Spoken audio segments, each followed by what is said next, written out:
ये तो बड़ी शर्मनाक स्थिति है कि जिस देश में नारी का सम्मान हो और वो नारी के साथ ही अपमान हो रहा है। आप सीधी सीधी जो एफआईआर लॉन्च कराई गई है और एक वो किसी पद पे है तो उसकी वजह से उस पर कार्रवाई होना तो नहीं होना बहुत शर्मनाक बात है। आम आदमी का यदि ऐसा होता तो 376 में तो 2 मिनट के अंदर बंद होता है। नियम में भी यही है। फिर आखिर इसके साथ ऐसी कार्रवाई नहीं होना का संदेह प्रकट करता है कि न्याय में कहीं न कहीं दोष तो घटित हो रहा है। ये आता है कि देश में इस हिसाब से तो हम ये मानेंगे कि अराजकता फैल रही है। शासन जो है कुशासन में बदल रहा है। आप ये समझिए कि दिल्ली के अंदर पुलिस में जो बर्बरता बरत रही है कि वो किसी न किसी के इशारे पर निश्चित तौर पर होगा, वरना जब एफआईआर हो जाती है और अगर स्टेटमेंट दर्ज होते हैं और महिला के जब स्टेटमेंट हो जाते हैं बाकायदे डायरेक्ट अगर ब्लेम लगता है तो उसमें नियम तो ये कहता है कि सबसे पहले उनको अरेस्ट करना चाहिए था और उस पर कानूनी कार्रवाई होनी चाहिए थी, जो नहीं हुई। ये बहुत दुखद घटना है। तो आज आप किशनगढ़ एसडीएम कोर्ट के सामने खड़े हैं और जो ये राष्ट्रपति के नाम ज्ञापन सौंपा जा रहा है, तो आपको क्या क्या मांगे आप रख रहे हैं उसमें? सर्वप्रथम मांग तो हमारी है कि पहले तो नारियों के साथ जो अन्याय हुआ है उस पर न्याय हो, क्योंकि वहाँ पर जो उनके साथ में पुलिस से बर्बरता करी गई है, उनके साथ वो घटना घटी है, उसके ऊपर भी खिलाफ है। जिन पुलिस वालों ने इनके साथ दरंगी बरती है उनके खिलाफ भी एफआईआर लॉन्च होनी चाहिए। ये बहुत ज़रूरी मसला है। अगर नारी का सम्मान ही भारत में घट गया तो फिर कोई आदमी रहा ही नहीं है इस तरह का। और भी हमारे साथ है, उनसे बात करेंगे जिस इस मामले को लेकर लगातार देश भर में जिस तरह रोष प्रकट किया जा रहा है और आज किशनगढ़ जो एसडीएम कोर्ट के उसके सामने लोग खड़े हैं और राष्ट्रपति के नाम ज्ञापन दिए जा रहे हैं उनके जो पक्ष में। और आप बताइए क्या कहेंगे? हम ये कहना चाहते हैं कि हमारे देश में कानून नाम की कोई चीज़ नहीं बची है। हिंदुस्तान के अंदर संविधान को मारा गया है।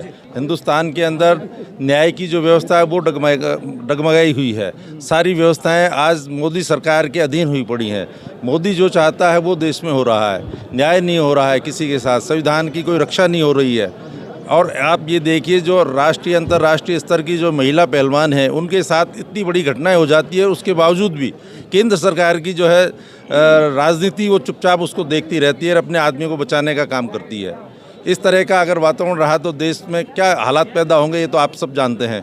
पत्रकारों को सारी व्यवस्थाओं का पता होता है कि इस तरह की अगर हालात बने रहे तो देश में निश्चित रूप से देश बहुत पीछे पछड़ जाएगा और कानून नाम की कोई चीज़ इस देश में नहीं बचेगी। आप बताइए सर। देखिए, जो आज हमारी जंतर मंतर पर महिला पहलवान बैठी हैं वो हमारे देश का गौरव है। उन्होंने हमारे देश का नाम विदेशों में सारी दुनिया में ऊंचा किया है और आज जब वही अपने न्याय के लिए उनको जंतर मंतर पे बैठना पड़ा तो आप सोचिए कि ज़रा बाकी लोग आम आदमी के साथ इस तरह की कोई घटना होती होगी तो उसके साथ क्या सलूक होता होगा। इन महिलाओं ने पहले जब फरवरी में अपना रोष प्रकट किया था उस समय उन्होंने 3 दिन बाद ही वो उठ के चले गए, समझौता हो गया, लेकिन उनको जो आश्वासन दिया उस आश्वासन पे कोई कार्रवाई नहीं हुई। हार के उन्होंने आज हमारी बहन बेटियों की स्थिति ये है कि वो मारे शर्म के लाज के मारे पहले तो अपनी पीड़ा को बता नहीं पाती है और जब बिल्कुल ही पानी सर से ऊपर निकलने लगता है तो कोई ना कोई बच्चा खड़ा होता है। इन महिला पहलवानों की जब आपस में बैठ के सुगबुगाहट हुई, एक दूसरे से कहने लगे, तो इन पहलवानों को लगा कि जैसे तो ये हमारे सभी बच्चों के साथ शोषण हो रहा है, ये बहुत गलत हो रहा है, हमें इसकी आवाज़ उठानी चाहिए। उन्होंने जब आवाज़ उठाई तो उनको दबाने का काम किया।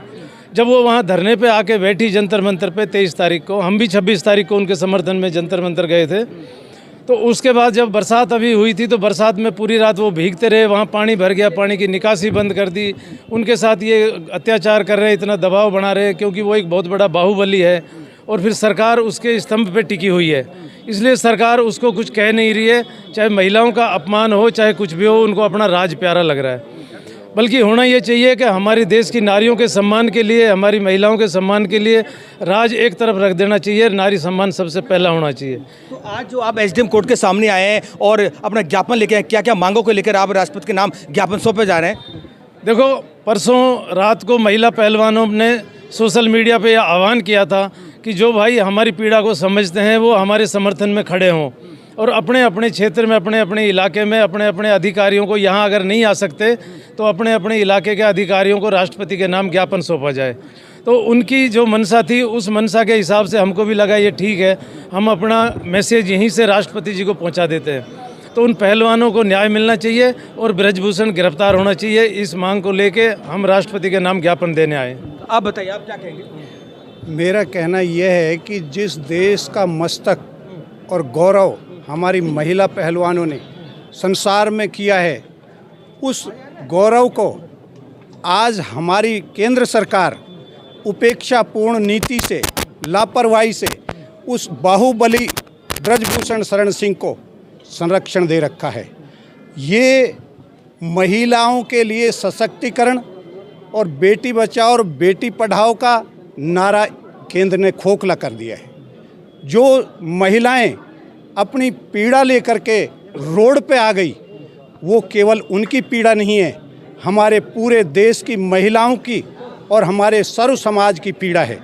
अगर सरकार ऐसे ही लापरवाही करती रही, आंख बंद और कान बंद करके चलती रही, तो एक दिन इस सरकार के खिलाफ सारे भारत को क्रांति लानी पड़ेगी। इस सरकार ने हमारे देश में महिलाओं का अनादर किया है। महिलाओं के साथ जो पीड़ाएं होती हैं उन पर कोई गौर नहीं किया जाता।